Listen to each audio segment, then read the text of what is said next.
Makes Me Want to Holler by Nathan McCall. Chapter 27 The Auction Block. I just left a job interview with the Wall Street Journal. A quarter of the way through the interview, I could see that the publication doesn't suit my interests and needs. It disturbs me to see how these recruiters come to black universities, such as Norfolk State, in search of one or two super niggas to help them meet their EEOC requirements. It also bothers me to see us vying desperately to land that one token spot, hoping to be the first to integrate some newspaper office. After more than 300 years in this country, there should be no more black firsts. April 19th, 1981. I graduated from Norfolk State with honors in May 1981, less than 3 years after getting sprung from the joint. I skipped the graduation ceremony. To this day, that remains one of my deepest regrets. I bribed my parents at the chance to see their son, the first in our family to earn a college degree, take the ceremonial march. But I couldn't keep my mind on such matters as caps and gowns and ceremonies. I was too preoccupied with the thing that I dreaded most, taking my journalism degree and going into the white mainstream. Some things I saw while at Norfolk State convinced me that many white-owned newspapers had deep-rooted racial blind spots that would pose serious problems for me. In early 1978, when I first got out of prison, a lot of newspapers had started to push to bring blacks into their staffs. It was the 10th anniversary of the Kerner Commission report, which had concluded that the lily white media, which often ignored blacks in news coverage or portrayed them in a negative light, was partly to blame for the racial tensions that had led to the 1967 race riots in Newark, Detroit, and other places. But a 10-year follow-up study showed that few news organizations had increased their minority hires since 1968, and even fewer had promoted minorities to decent management jobs. About 60% of the nation's newspapers lacked a single non-white on their staffs. The mad rush to bring on a few tokens seemed an effort by some newspapers to avoid public embarrassment. They knew that a highly publicized discrimination case might show that the self-righteous newspapers that investigated racism in other institutions were just like the bigots they reported on. So recruiters rushed into the J School to get a few. When newspaper representatives came to the J School to interview students for summer internships, they ushered us in and out like we were products on an assembly line. Watching that process, I was bombarded with images of the auction block. It seemed that some of those recruiters were so anxious to find a token black that they overlooked any real talent we might have. If you could hold a fork and talk like white folks, you had already exceeded their wildest dreams. It was like they come in with their preconceived notions. We couldn't spell well, think, or write, but hoped anyway to find a few exceptional blacks who'd overcome those genetic flaws. Some of us students felt insulted by the whole shameless search for a few articulate blacks, but others were starry-eyed and naive about the whole thing. They saw those recruiters as potential tickets to the American dream, so they willingly bought into the minority numbers game. Their logic was, hey, we're using them to get what we want. Who cares if they think they're using us? I cared. I wanted a shot at an establishment gig, but it was hard to feel proud about accepting a job for someone who clearly thought so little of you. I had too much pride to let some tweedy, pencil-head white man piss on me and call it rain. But it seemed there weren't many other ways to earn a living in my field. I looked into the possibility of working for a local black newspaper, but saw that they would pay me barely enough to live on. I felt I had to go into the white mainstream, if for no other reason than to see for myself what it was like working in the system. Who knows, I thought. I may be pleasantly surprised. My hometown paper, the Virginian Pilot Ledger-Star, gave me my first summer internship after one of its columnists wrote about a homeless lady I featured in the Spartan Echo. The paper contacted me and offered the internship, which went okay. Working among white journalists, I mostly kept to myself, but I still got a lot of good experience that taught me how to cover news. They invited me back the following year. But after I graduated, they were reluctant to take a chance on hiring an ex-con full-time. So I interviewed at umpteen newspapers in several cities, including Kansas City, Raleigh, and Roanoke. I also made the first cut with a prominent newspaper that sent representatives to the J School to interview. My second session with them was held over dinner in an exclusive Norfolk restaurant. It was an elegant, carpeted, high-ceiling place with bright chandeliers and regal, high-backed leather chairs. Of course, I was the only black there, besides waiters and the kitchen help. The room was filled with white people, flower-faced, blue-haired women, and bald-headed, bloated men in expensive pinstripe suits. The whole place had a hostile feel. It was the kind of private club where they called the cops if I had shown up alone.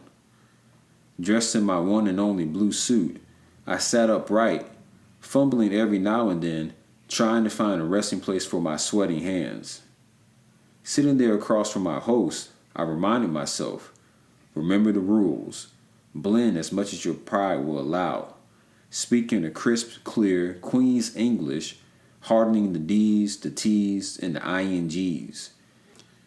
And don't forget, sit straight but not tall. That might be threatening to him. I don't remember the recruiter's name. He was an editor, a tall, thin man with a nervous twitch. He started with routine small talk, following that with the usual absurd questions they always ask. What is your 5-year career plan? My 5-year plan? Shit, a foot in the door. Jack, that's all I want. I cleared my throat and shot him a line. I would like to get a few years' experience covering hard news. Then I want to try my hand at feature writing and maybe even move on into management someday. I had no interest in management. It was a lie, calculated to show that guy he had an ambitious coon. The editor nodded, signaling his approval.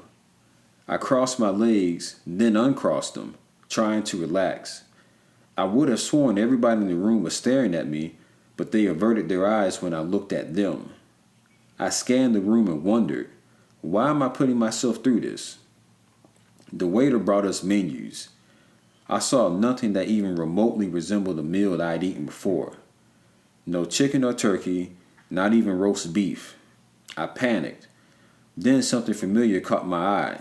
Ah, salmon. Mom has made salmon before. I'll have the salmon. Mr. Establishment proceeded to order some exotic shit I couldn't pronounce. The waiter brought bread. As we talked, my host picked up a knife, buttered some bread, and began chewing.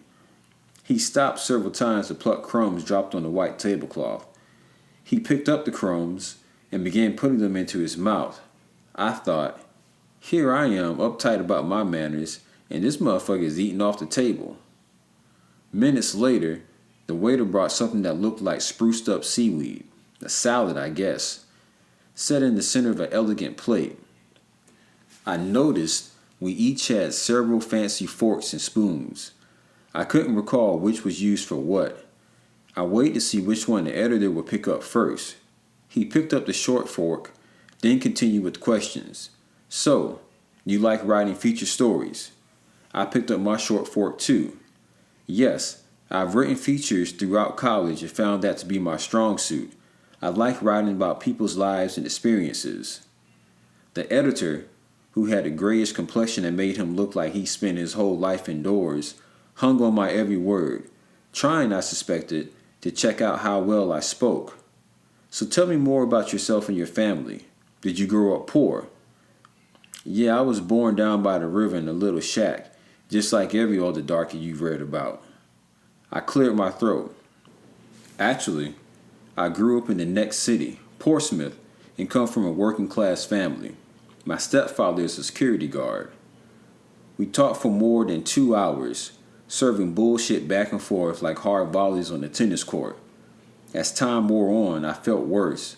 From the pained smiles to the strained conversation, the exchanges were a sickening series of pathetic lies on both our parts. I hated him, and he feared me. Then why were we both smiling so much? When dinner ended, I was drained. I felt like I spent all evening pimping myself. I needed to go somewhere really black, like a bootlegger's house, and rinse the stuffy feel of that whiteness from my head. There was a crib, nicknamed the Pink Palace, in downtown Portsmouth, where you could go day or night and get some real food, collard greens, fried chicken with hot sauce, or a pig-ear sandwich, and nobody cared which fork you use. There'd be plenty of black folks there, drinking, talking loud, playing cards, and listening to Aretha or Otis Redding. Deep down, old head soul. It was tempting, but I went home, wrote in my journal, and considered the insanity of working so hard to get into the same establishment that devalued me. The most promising interview took place in Muhammad Ali's birthplace, Louisville, Kentucky. One of my former classmates had gotten a job at the Louisville Courier-Journal and told me they were hiring. I went through the usual battery of interviews. When the day ended, I was drained but confident I landed a gig. They asked how soon could I start and told me to report to personnel the next day to complete my application.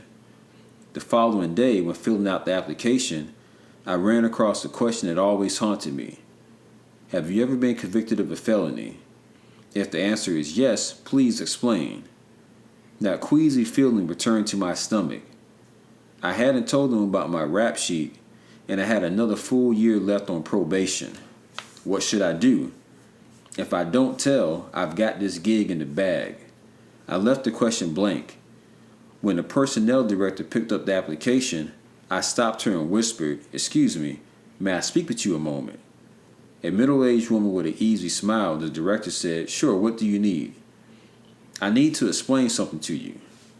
"I left this section blank for a reason," I said, pointing to the application. "I have a criminal record. I served time for armed robbery." She stiffened and looked at me. "Oh, well, I'll need to talk with someone else about this. Wait right here. I'll be right back." I squirmed in my hallway seat for more than an hour, trying to picture the high-level discussions that were probably going on. When the personnel director came back, she forced a smile. "Okay, we're all done. We'll be in touch with you soon." She didn't offer to tell me what was said by her higher-ups, and I didn't ask. But her tone and expression gave her away. I knew the lowdown. I knew I wouldn't get the job. On the flight home, I cursed myself for letting them put me through that dog and pony show. I kept asking myself over and over, why do you take yourself through this shit? I didn't get the job, of course. I don't remember what, if any, reason they gave for not hiring me, but I'm sure it was because I came clean. I couldn't handle that. I served my time. I'd been punished for the crime and suffered, I thought, more than enough. I wonder, why do I have to keep paying for it, and what benefit is there in telling interviews the truth? That's when I decided to take a more realistic approach when dealing with white folks, including my parole officer, who insisted I tell the truth about my record when seeking jobs. I decided that from then on, I'd get my foot in the door first and prove myself. Then maybe I'd tell them about my past. Okay, this brings us to the end of chapter 27. And I've been on plenty of job interviews in my life, but I haven't had that trouble of having to check off the box that I've been convicted of a felony. But I have felt that feeling of, man, just give me the job. I don't want to have to answer all these questions. I don't really want to do this, but I need some money. So I understand where he was coming from with that point. It is like being on the auction block trying to show yourself as being like the best slave. I remember once I worked overnight in the warehouse where they stored Hasbro toys and board games. And we had to either drive an EPJ, an electronic pallet jack, or a clamp forklift to pick orders. And my first day there, we rolled up that night, and I guess the supervisor of the shift he was asking, all right, so who's going to be my top picker tonight? And, I looked around and, everybody just looked normal. But to myself, I was like, the top picker? I said, well, it ain't going to be me. Like, I decided then and there, well, I'm not working hard at this job because this sounds too much like slavery. It even reminded me of being out on the field, how big and spread out that warehouse was with just sections that had like a certain kind of toy. Like you had a sheet of paper or whatever that told you what section you had to go to and how much you had to grab. And I guess it was like a production-based pay. And it's like, the more you pick, it just made, the supervisor look better. But I was working through a staffing agency, so my pay was pretty much the same. But this idea of working for these jobs that don't really care about you, you're just another number to them. It's kind of hard to give your all to something like that. It's even difficult even going through the process of trying to find a job. So I understand why some people will get a job and they'll just stay there for, as long as they can so they don't have to go through that hassle of jumping through those hoops to find something else. I don't know, have you guys ever experienced something like that? Have you ever felt like you were on the auction block just trying to get a job in this workforce? Well, I'll see you guys in the next chapter, and thanks for tuning in. Peace.